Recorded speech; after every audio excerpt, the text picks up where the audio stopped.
They call to order this meeting of the Plain Township Board of Trustees for Tuesday, January 28th. Everybody will stand for the Pledge of Allegiance. I pledge allegiance to the flag of the United States of America and to the republic for which it stands, one nation, under God, indivisible, with liberty and justice for all. Well, welcome everybody this evening. Before us we have our agenda as presented. Are there any additions, deletions, or corrections by fellow board members or department heads? Mr. President, I have a deletion. I will be removing number 3, parking fee increases. Okay. Do we have any other adjustments? The agenda will stand as amended. The first item that we have on the agenda is the sheriff's report and the Hall of Fame Marathon. Yeah, I was just going to turn it over to you, Lieutenant Carver, to update about the Hall of Fame Marathon and what will be happening. So I've met with Jim Chaney, the race director, same gentleman that's done it the last couple of years. He also had a meeting with Fire and Road to kind of go over some guidelines of what they're doing. Very similar route to what they did last year through the township up and through the Avondale area.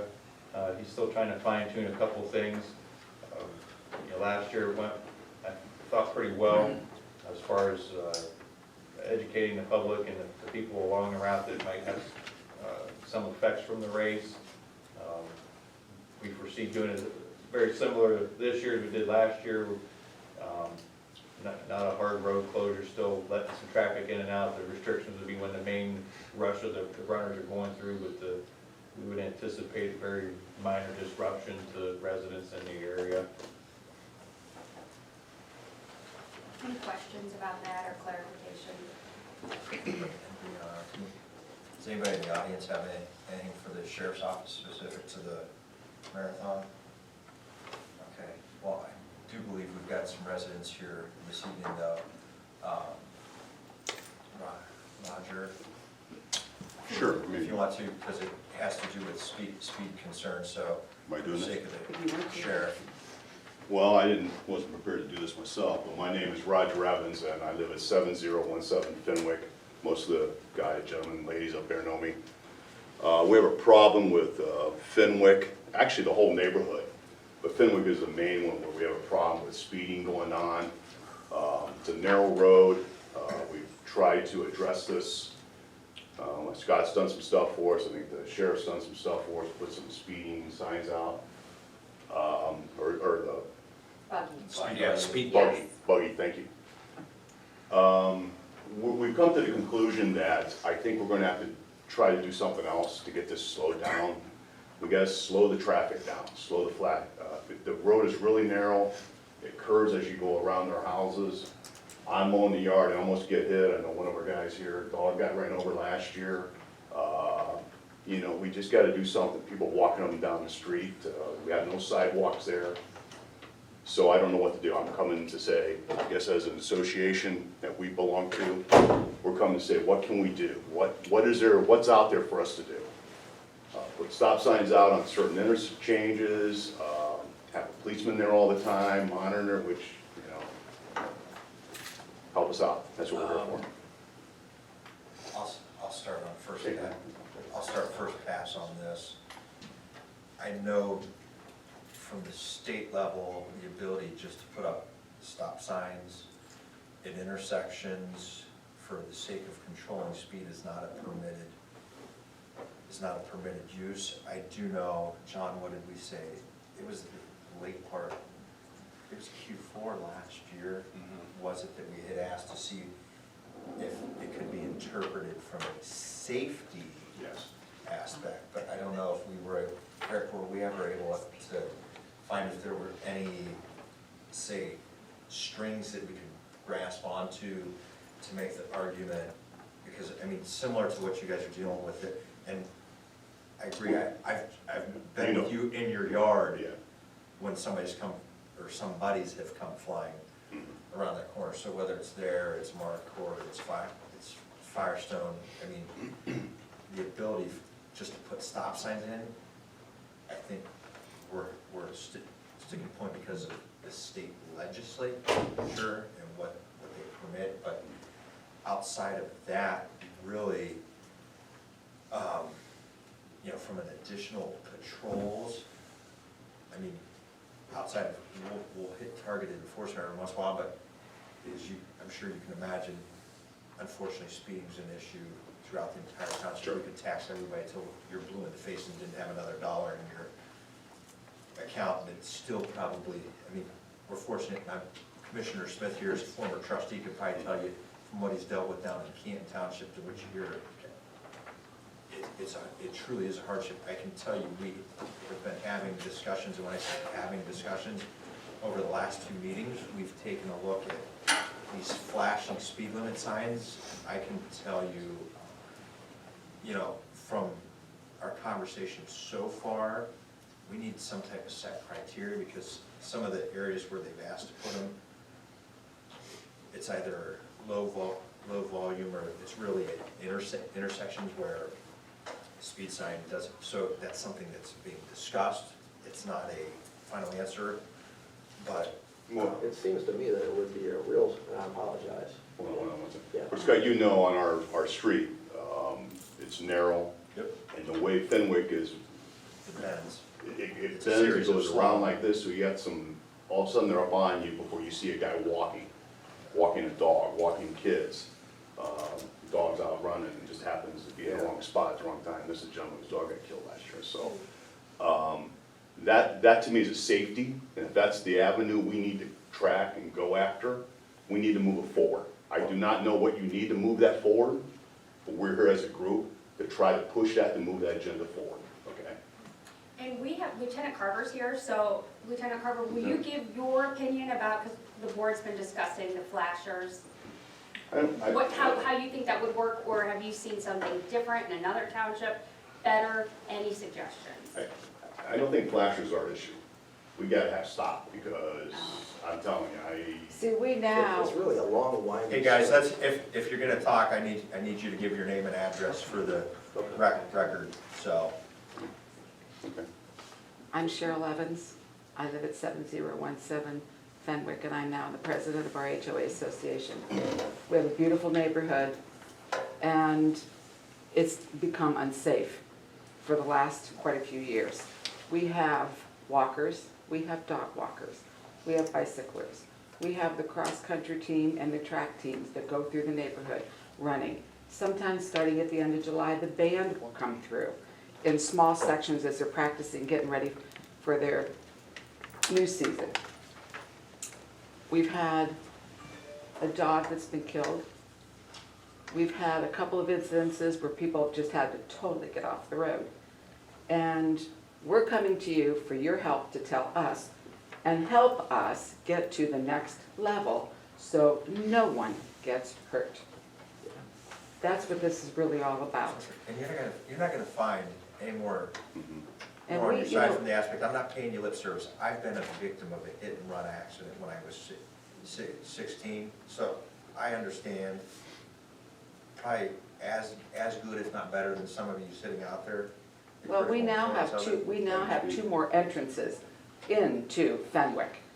And They've combined Lexington. that idea was just Into wonderful. the backside. Excuse me, Well, guys. the thing You is guys gotta from identify a, yourself. Identify your name and your address. so I'm sorry, report. Jason Stout, 7053 Fenwick Avenue, Association Trustee. well, the reality is regional plan, every development that happens in this township, there is some future plan for it to be connected to any piece of ground, you know, moving forward. That's why there's stubs, that's why there's cul-de-sacs for, tie-in. It's just a requirement that if you're going through regional planning. I don't wanna digress too far off, because really what, we can talk about all these other factors, it's still not getting to where we need to be. I mean, outside of pressing the state legislature, I mean, on this, is this a combination, I'm gonna look at Eric and Jim, is this a combination, is there any conduits through like ODOT District 4 that we can push this for consideration, you know, because my default for Columbus is, you know, talking with our state reps and our, I think I need to start with Stark County Traffic Engineer to see if we can't push it to the District 4 thing. He could come out and look at it and do a study, request on it. And I think that's where we need to start. You know, 20 years ago, they made us take down all our four-way stops in several neighborhoods throughout the county. And we haven't been allowed for 20 years to put them back up. Yeah, has speeding gotten worse? If we go by all our complaints we're getting, yes, there's a lot of speeding in this town. Lieutenant Carver can answer that. Our speed buggy was out, I don't know how many times last year. I mean, but people sometimes slow down when they see that speed buggy too, when it's not there, so. A lot of times it's the people that actually live in those neighborhoods that are doing the speeding. We know that. I mean, there are cut-throughs, I know people cutting through, but a lot of time it's. in a mile, You know, it's a mile. You guys know that, there's a lot of people that live there that are doing a lot Oh, of yeah. speeding. I can get with the county tomorrow and see where we can go to the next level. I've got Roger's number, so. I think I might have. You have it too, Joe. I appreciate it. You know, I guess, I'm sorry to step in front of everybody, but what do we need to do to help you guys and help move this forward if we can? That's all. On our end, we can handle the county traffic engineer, but what I would encourage, and this is probably taking a big leap, is it's still gonna be making calls to the Shurings, the Olslagers, the Stolz, Okay. the Thomas West, because ultimately trust me, this isn't just a Plain Township. Yeah. It could be North Canton, it could be Columbus, Canton, wherever. The thing is the legislature's gonna have to look at it and go, okay, here's the degree to which we'll allow local governments, whether it's a village, a municipality, or a township, to control this. But, you know, as much as they take our calls, Right. and they listen just to give when you we're the- saying, hey, Yeah. there's still power in numbers and hearing direct as well from Okay. We can do a campaign. the red. What about removable speed bumps? Speed bumps are, You can't do it, yeah. that's, Yeah. that is, they're ineffective and they create maintenance issues. liability. Yeah. Yeah. If I can, there's a comparable, like you mentioned a four-way stop, you know, perhaps even in our neighborhood, there are two intersections that would be a three-way stop. And there is a comparable at Morellis and Stone Crossing. It's a three-way stop, residential area. I mean, something like that would even help this, because what compounds our problem is that it's an east and west flowing road.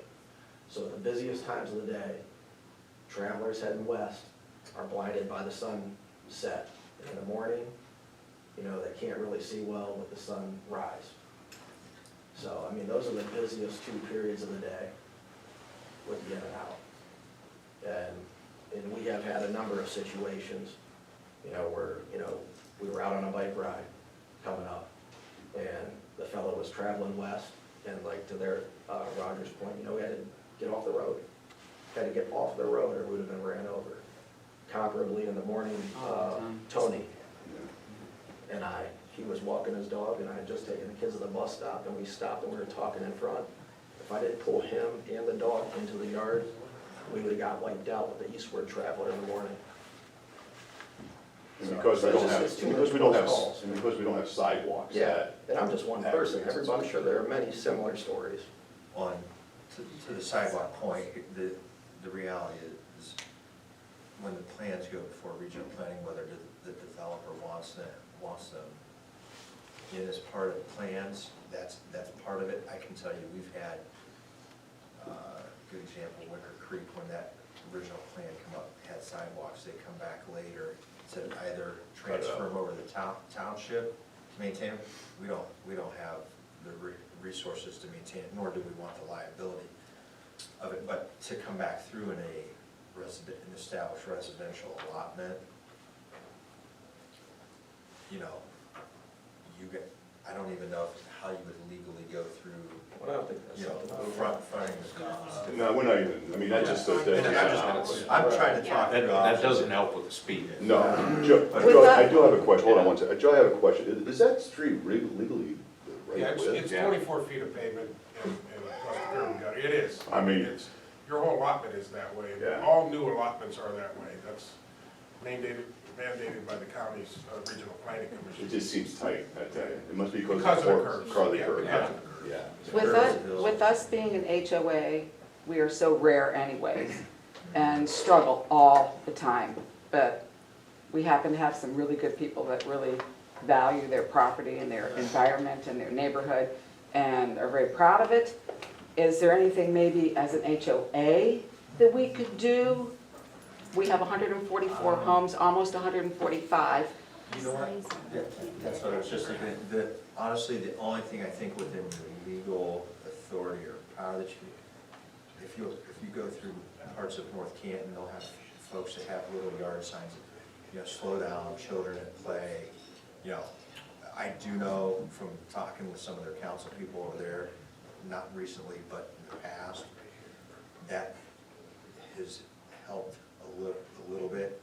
Unfortunately, there'll still be the folks that, whether it's the teenager that figures, oh, great, the sheriff's back at that corner, I can fly through here, or there's still gonna be some of that, but it helps a little bit. It still doesn't, you know, eliminate the risk. So that meter that they put out to tell people, of course, is here, so they have enough time to slow down before it even clocks them. What is the reason for having that? What does? Actually, that speed buggy's been highly efficient at helping our law enforcement, because we'll set it two different ways, so we capture traffic flow both ways.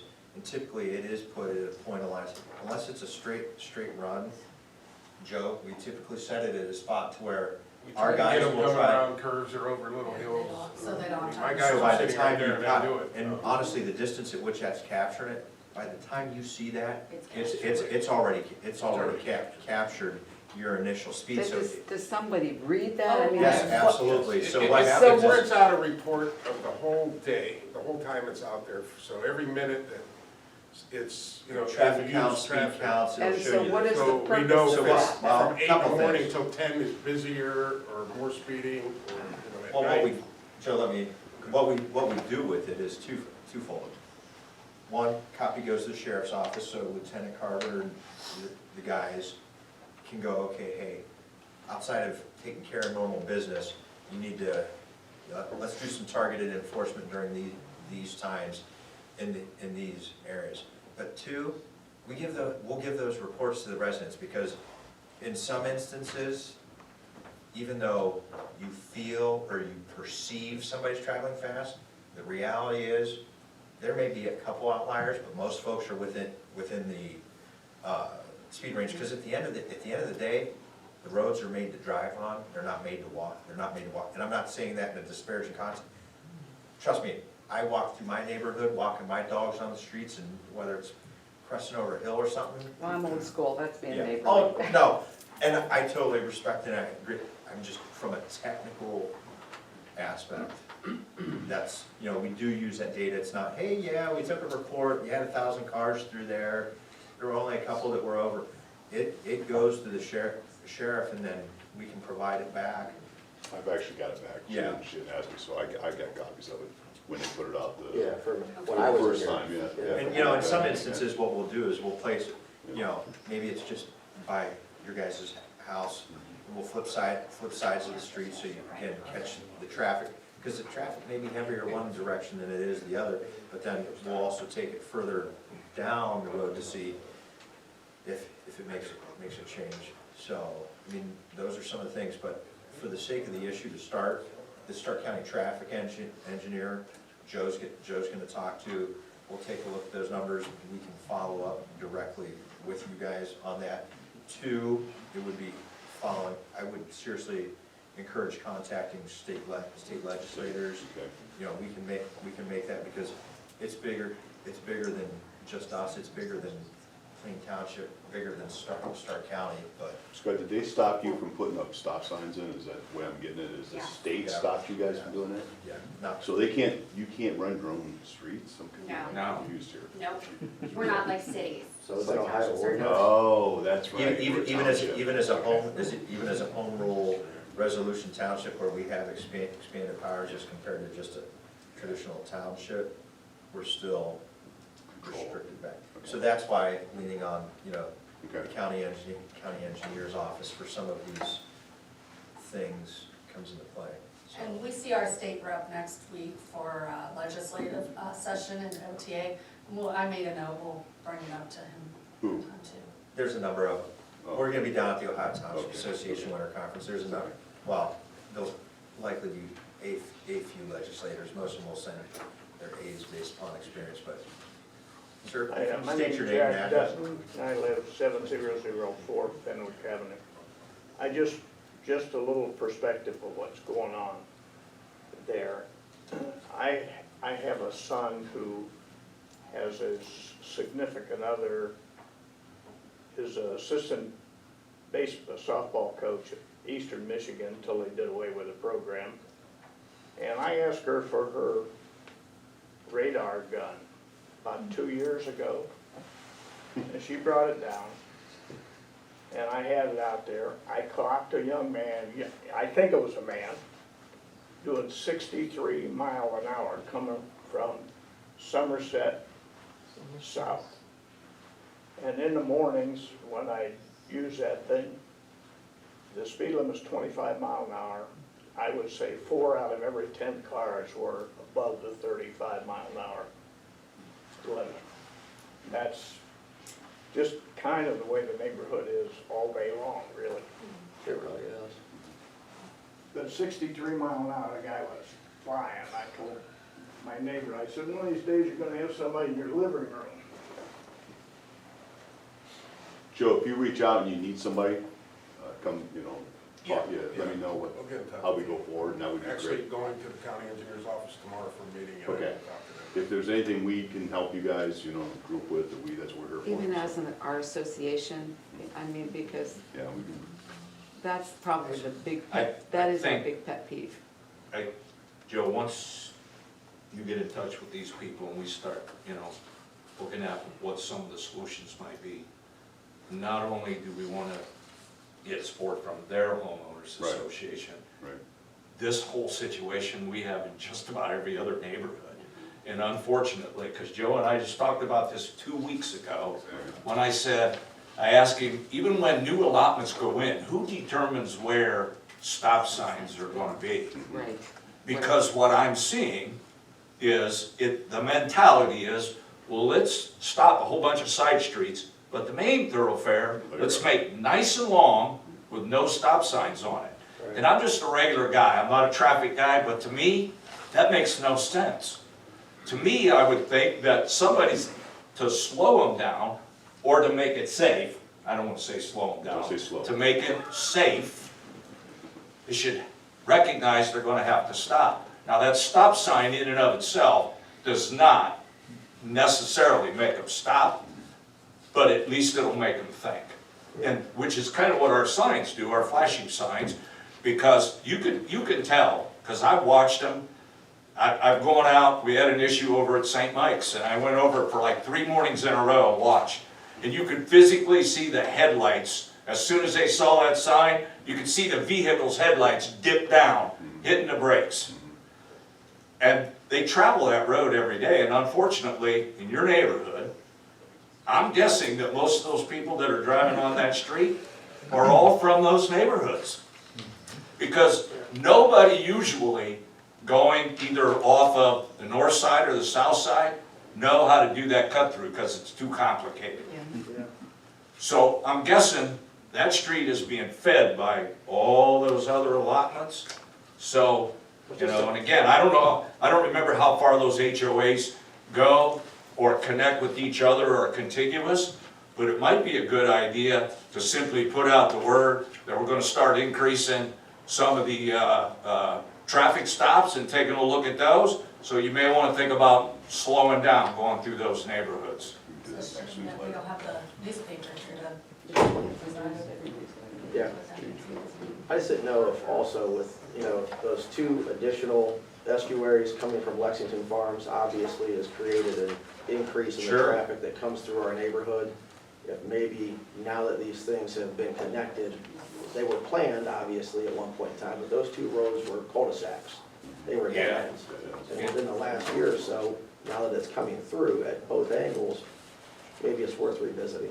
In our experience, we'll tell you, just like everywhere else in the county and everywhere else in the state, when you have vacant land and you see a development that went in and that street is stubbed off at that vacant land, that's gonna become a road someday Most and definitely. lead somewhere else. Right. And unfortunately, we know that, it's just sometimes it doesn't happen as fast as we think it's gonna happen. Yeah, cause for me, I just think that three-way stop, because I drove that today, by the way, that's how, I went over there and I took a look at it, I drove all the way up, and, down at the end where it's at Wyndham, I think that's the street where you come in off of Hunter's Ridge. That, is kind of a straight shot all the way through there, and you're right, it is curved. I mean, the perfect place for it, Yeah. I think, would be right there at Birch Bark and Yeah. Fenwick. Joe said. Yeah, Where the new road Because is. honestly, even if you're at the stop sign and you're familiar with the neighborhood and it's dark, you look down to the right, I mean, there's a pretty good decline and it's at a curve. And then when you look to the left, I mean, you don't have but maybe 30, 40 yards before the next bend. And if the cars are coming around there flying, if people know that there's a stop to anticipate, at least they're gonna start idling back. well, I had to, unrelated story, but as I was coming up, I was kind of looking back and forth, and this big deer ran across the road in front of me, so I kind of had to stop real quick. And then Lieutenant Carver, you'll do the extra patrols, and if you find yourself in a situation where you're getting called, just give me a call so maybe we can designate, sometimes we've designated somebody there. Yes, absolutely. If I could just share with you guys a little bit of what we do from our side of things. As you know, the township passed an additional levy to increase our staffing. We've done that, we're at full staffing. Virtually every shift we assign a car just to do traffic enforcement. Some of our numbers, we do several thousand traffic stops a year. We've seen a steady increase in the number of those traffic stops, the number of citations. Our guys are getting out there and making stops and doing enforcement. We work with the road department, we get that data from the speed trailer and we look at that stuff to try to target that enforcement. And I can tell you almost every speed complaint we get are in the same time frames, about 7 a.m. to 9 a.m. and about 3 p.m. to 6 p.m. every allotment we go to. The township has upgraded some of our lasers and radar equipment to help us to be able to do that enforcement and get out in your neighborhoods and try to make some improvements. We get these complaints all across the county, it's not just Plain Township, and I think some of it's part of a bigger picture of kind of a degradation in people's driving skills as they more comfortable cars, you don't realize how fast you're going, distracted driving, all those things, that the speed complaints we're getting are just getting out of control. It's unfortunate, but certainly we're gonna do some more targeted enforcement in your area, along Fenwick and through that neighborhood. But I think they made a really good point, if you can push information out through your HOA to the folks in your neighborhoods, because those are the people that are doing it. Well, we address that on every one of our, Every we newsletter, have a everything, but newsletter that goes out every 3 months. Well, And that's we yours, always, that's yeah. number one. Yeah. That's the number one thing. How about, now, I'm a North Canton girl, and I know when North Canton had something different on a main road or any kind of a road, what they did was the police patrolled it like crazy, and they ticketed like crazy, and word of mouth is the best advertisement in the world. And by gosh, people knew, That's you kind of know, what we're you know talking something, about. I'm not gonna, I'm gonna stay where I'm supposed to, because those tickets are a couple good pair of shoes. Yeah, and that's what we really try to do when we get some of this complaint-driven stuff, is we really try to hit that area hard and kind of take that show on the road based on the complaints that we're getting. Yeah. The fortunate thing I can tell you about Fenwick, we've handled 4 crashes on Fenwick in the last couple of years. Fortunately, it's not been a crash problem, not to say it's not a speed problem. They lost a huge tree a couple years ago. Yeah, and the guy was in a Volkswagen, and he hit that tree and knocked it probably 35 feet out of the ground. I mean, we have, I found his insignia in my next door neighbor's Slept through the whole yard. yard. I mean, we are, I mean, the sheriff's office has done a good job, but one of the things to Sheriff Meyer, who's joined us here as well this evening, I mean, the partnership with the Ohio State Highway Patrol, I mean, whether it's our, you know, different checkpoints throughout the township, to additional speeding, and actually, we've got a good relationship with the Canton Post Commander, Lieutenant Shirky, who is the township president as well, so, I mean, there's resources at it, but coming back to the prior comment, we could throw every resource there is at it, and will help it, yeah, but it's not gonna eliminate it. So I think we've got our path of action here. It's a matter of follow-up communication, essentially. I mean, if I'm going to Columbus next Wednesday through Friday. Wednesday evenings are legislative reception with some of the legislators and so forth. When we text you. Absolutely, I can conference call you in, Roger, they'd love to You hear can from take you. my spot. Yeah, if you want to put something in, you know, Okay, writing, I mean, I'll be able to reference this, okay. but still, it's just one more tool. It's like, listen, we had folks that mobilize, because it's not often that we get folks coming in here to township meetings, because typically they're boring, but Yeah. clearly it's an issue when, you know, personally affected or, you know, your wit's end, you know, really what other options are there? And for us, as we've talked through all this, you know, it's putting some heat and pressure, you know, up the chain of command, Right. to see if, And if we do it two frontal, you know, you two, then you let us know what we need to do, we can do it, then we can also talk to our association and get them moving too. Maybe we can get something done. I mean, this thing's been sitting there frying for a while, so let's get it done. well, is there anybody else here that has anything different for the sheriff's office? Okay. Danny Bozart, and I live at 5140 Linford Avenue, which is a school road, and we've got the identical same problem every day with speeders. There's no sidewalks. We get very little street fixing, so there's bumps, things happening, and I think it's absolutely ridiculous that it can't be controlled. I witnessed that firsthand. Yeah, also. Is there anybody else that has anything for the sheriff? All right, that'll close out the sheriff's report. It's gonna move us on to new business. I'll turn that over to our administrator, Mr. Campbell. Thank you. Item number 1 is a resolution to authorize payment to Southway Fence for material and labor to install a fencing gate located at EB Cemetery in the amount not to exceed $4,350. So moved. Second. Discussion. Yes, I did receive a $1,000 donation, which will go to this project from a family that I helped arrange, you know, their burial with. It's much needed, so we have people parking in front of our cemetery. We just have to give a nice barrier. And it's a nice fence, to dress it up a little, but Well, we the need to primary keep that reason is barrier. where it's located next to residential Yeah, areas. people just park right on Folks in that there. are encroaching, and that's not good. So, any further discussion? Roll call. Mr. Hawes? Yes. Mr. Sabo? Yes. Mrs. Thomas? Yes.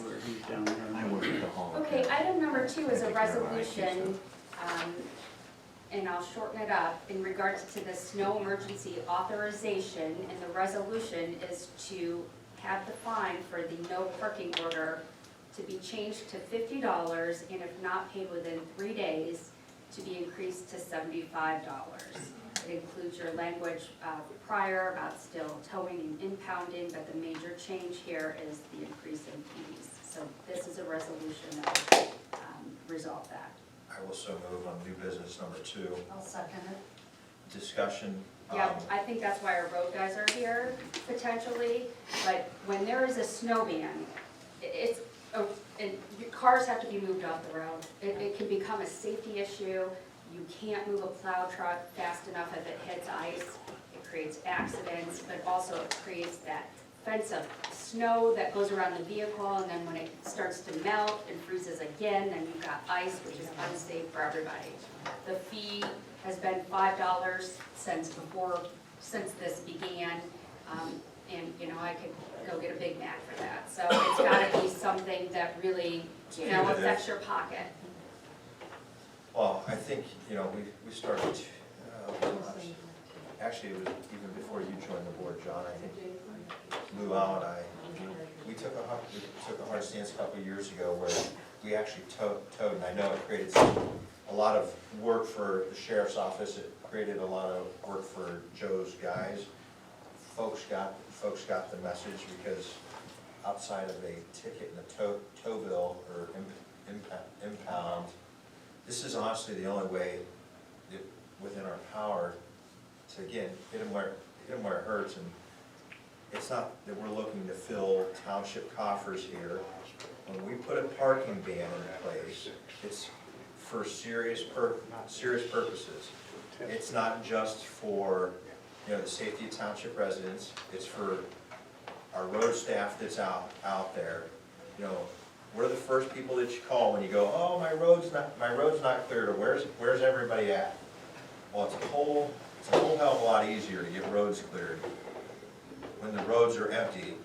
And I'm gonna tell you, there's nothing that is more frustrating to me, whether it's my own allotment or somebody else's allotment, and you've got cars parked in the road, and there's driveways sitting empty.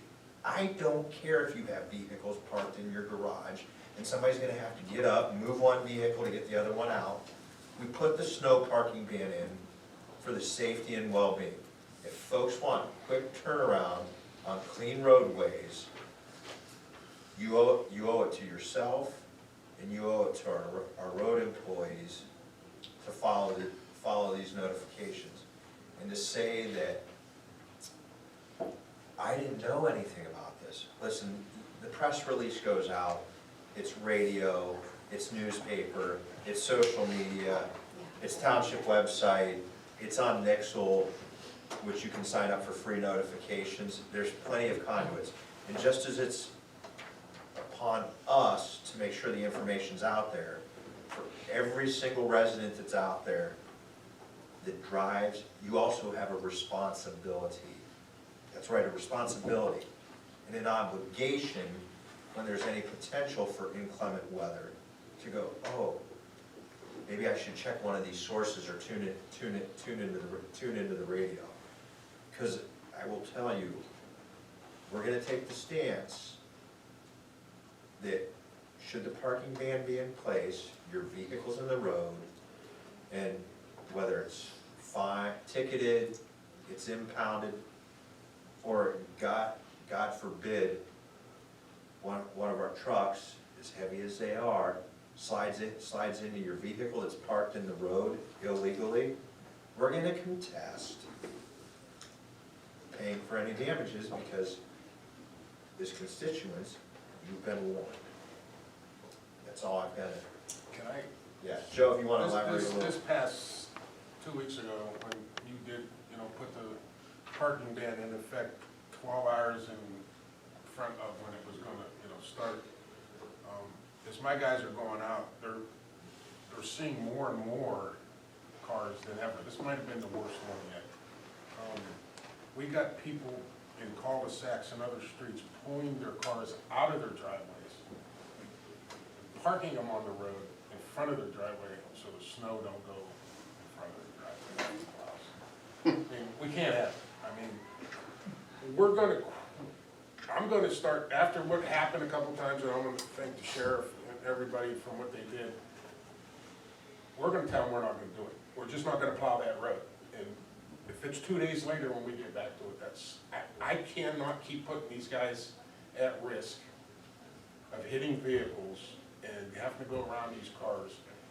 You know, you do it for these guys too, and for the sheriff's office so they can get places. And they're having a hard time. They can't even get down some roads. We have to send a pickup, just, you know, we can't salt them then. So what are we going to do before it happens? they can't keep calling me, and then I call dispatch, and dispatch, I give them a list of cars, and they, you know what I mean? We need to get these cars moved before it happens. Is there any way that we can work this out? With the sheriff or whoever, as they're out, once it goes into effect, start towing and ticketing, or knocking on doors, whatever way they wanna do it, you know, I mean, they knock on doors for years. You got people up in the middle of the night, I know that for a fact, so. I don't know, we need to work together on this to get this done. And these guys are living proof.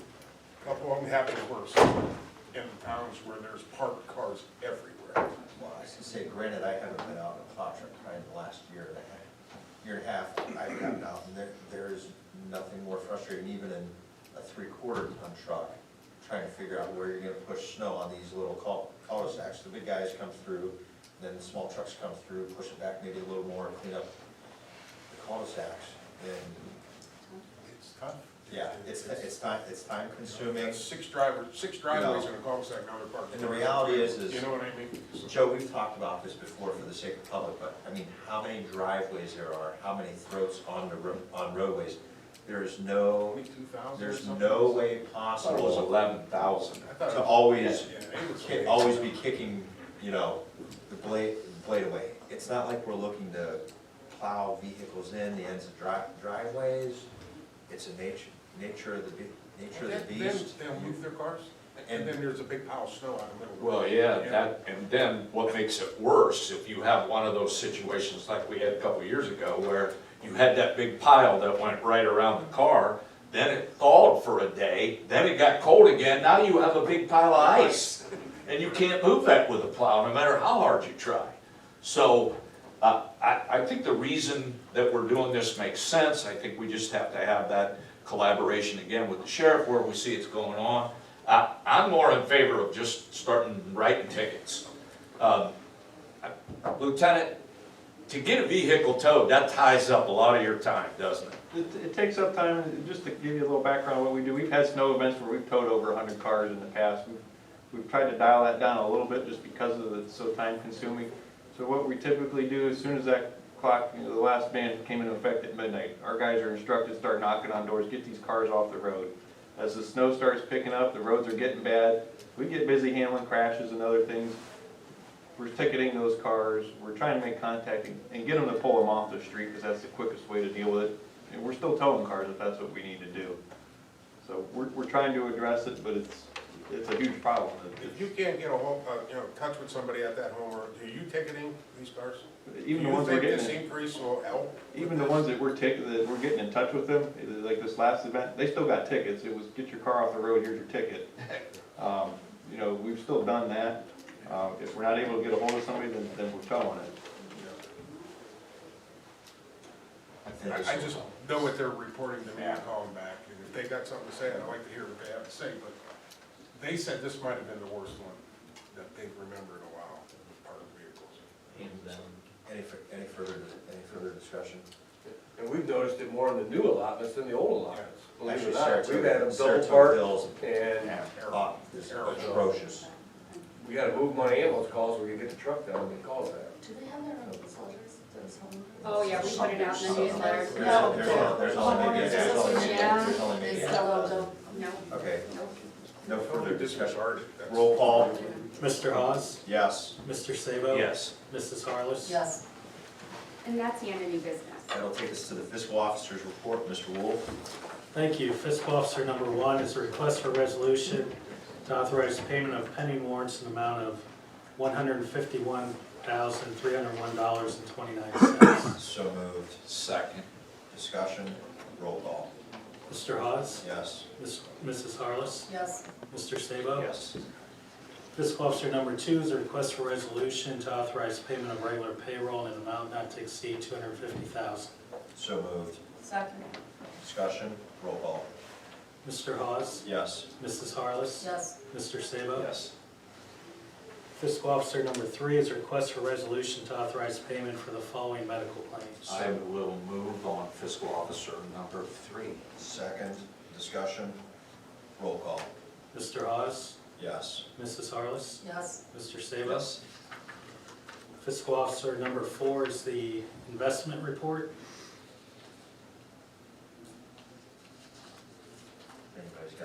questions, see Tom afterwards.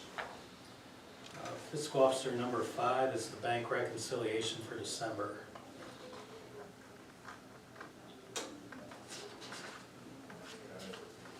And fiscal officer number 6 is a request for resolution to authorize a refund as follows for overpayments for EMS as requested by Ohio Billing. So moved. Second. Discussion, roll call. Mr. Hawes? Yes. Mrs. Harless? Yes. Mr. Sabo? Yes. That concludes the fiscal officer report. Thank you, Tom. It's gonna take us to fire department, Chief Shalberger. Okay, thank you. Item number 1 is a resolution by Plain Township Board of Trustees to authorize the purchase and payment to Staley Technologies for G4 single band pagers, not to exceed $6,000, be taken from Fund 21A02I. So moved. Second, discussion. Yeah, and this all coincides with all our marks and. Yeah, this is the last piece of the puzzle for the Marks transition. We stopped simulcasting probably about 6 months ago. So this allows us to alert people that come from home still, and also a backup in the stations if any of our other alerting systems go down. So not really new technology, but new because it's an 800 pager versus an older system that we have. Assessor. So I'll just go a step further because we have the sheriff here and we have Commissioner Smith here. It's kind of something that's been near and dear to my heart for a long time. And I just want to thank both of you guys for moving this thing forward, for doing all the work that you have, for recognizing that to bring everybody on board, sometimes you got to find dollars to do that. Because as you well know, one of the things out there is, they like the idea, they don't want to spend the money to make it happen. And you guys have done everything possible to try to keep that going. I think we're seeing some funding in the state budget as well that I think is going to go towards that. So publicly, I just want to thank both of you for the amount of work that you spent on. No, Commissioner, I realize the sheriff had a lot. He's pointing at you, you're pointing at him. But this took an absolute big group of people to make this happen. And when you get 17 fire chiefs and police chiefs and everybody else to try to all come on board, that's one tough nut to crack. But so publicly, our board wants to thank you for the amount of work you guys spent on that. Because we've already seen dividends from it. Sorry, Joe. No further You said it well, you said it well. No further discussion, roll call. Mr. Hawes? Yes. Mrs. Harless? Yes. Mr. Sabo? Yes. Item number 2 is a resolution by the Plain Township Board of Trustees to reimburse Logan Hinkle in amount of $285 for a health care membership according to provision 37 of the collective bargaining agreement. So moved. Second. Discussion, roll call. Mr. Hawes? Yes. Mrs. Harless? Yes. Mr. Sabo? Yes. Item number 3 is a resolution by the Plain Township Board of Trustees to authorize purchase and payment for LED lighting for our new Tech 1 truck and miscellaneous vehicles from Strobes and More, not to exceed $4,000, be taken from Fund 10A08. So moved. Second. Discussion, roll call. Mr. Hawes? Yes. Mrs. Harless? Yes. Mr. Sabo? Yes. And item number 4 is a resolution for a board up of 1860 Whipple Avenue Northwest under the statute of 505.85, 86, excuse me. And there is pictures there to follow. I will so move. Second. Discussion, roll call. Mr. Hawes? Yes. Mrs. Harless? Yes. Mr. Sabo? Yes. And that concludes fire department. Thank you. Thanks, Chief. It's gonna take us to road department, Mr. Iacino. Yes, Mr. Chairman, item number 1 is the 2019 knowledge certificate we received from the Stark County engineer due to annexations. We lost 0.2 tenths of a mile of road. But I think that's pretty much, with all the new allotments being built, we're gonna start seeing an increase from here on out as we accept those roads. I think the important piece to note here is, though it says 172.61 miles. You take a look, actual lane miles, we're approximately 350. Yeah, correct. Lane miles, so. Okay. We don't need to. You guys need to sign that, and then we'll hold it back to the engineers.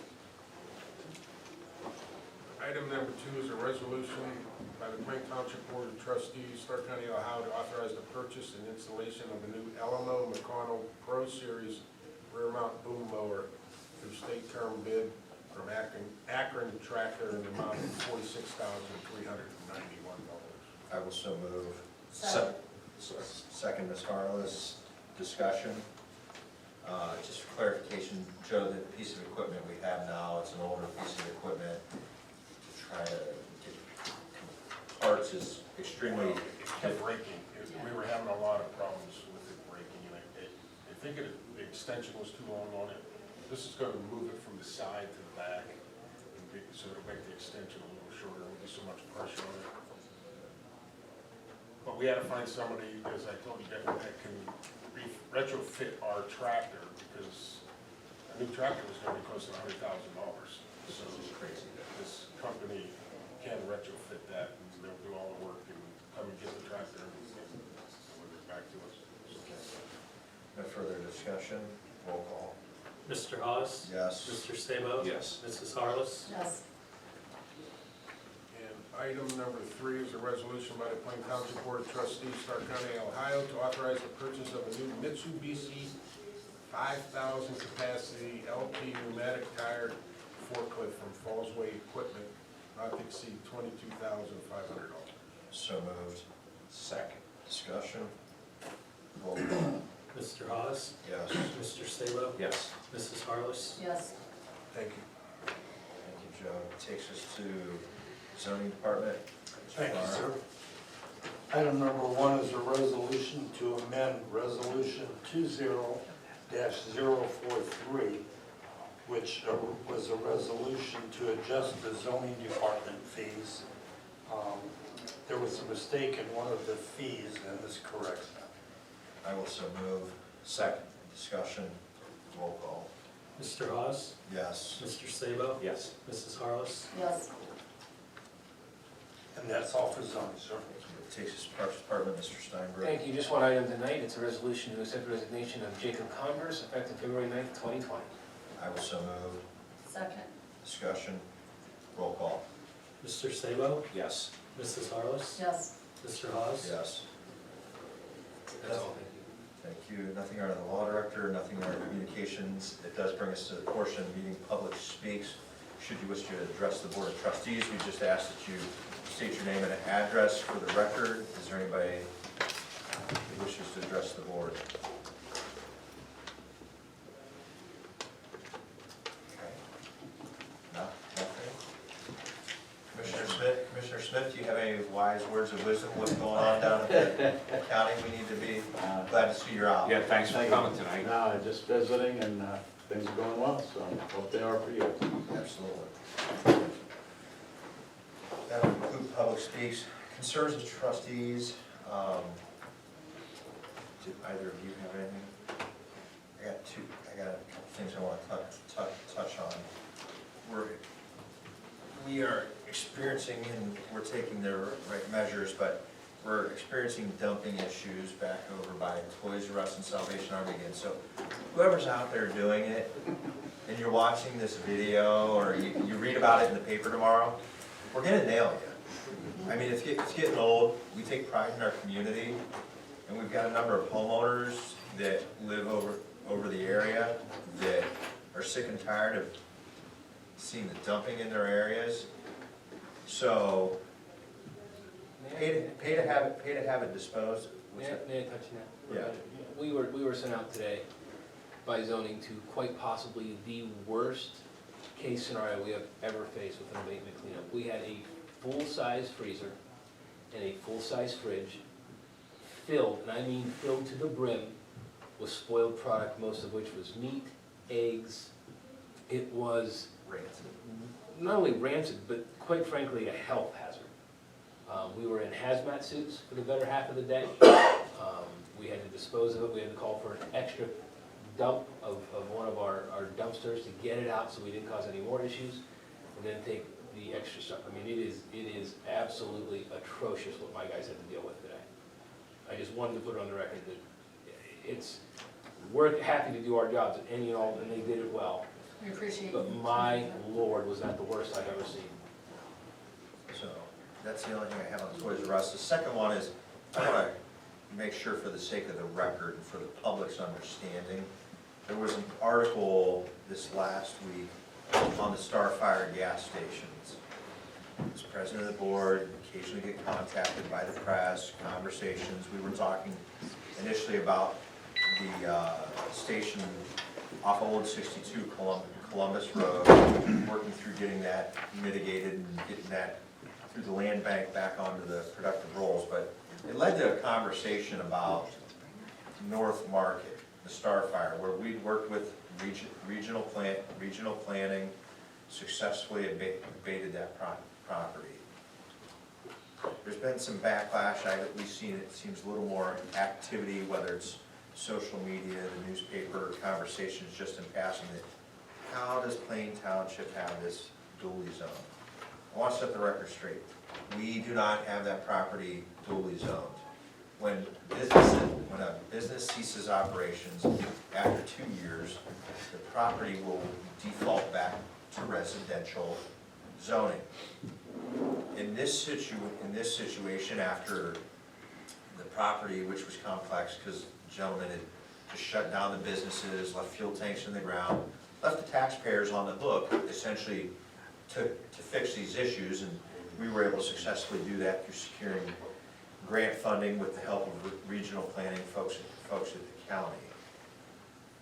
The reference to the commercial zoning is actually very misleading in the fact that it's commercially classified for the sake of the auditor's office and the tax rolls, which the resident who now owns the property has the means to contest that with the auditor's office, or should they wish to still see some potential use for commercial purposes, they can petition the Plain Township Zoning Board to have it reclassified as commercial property.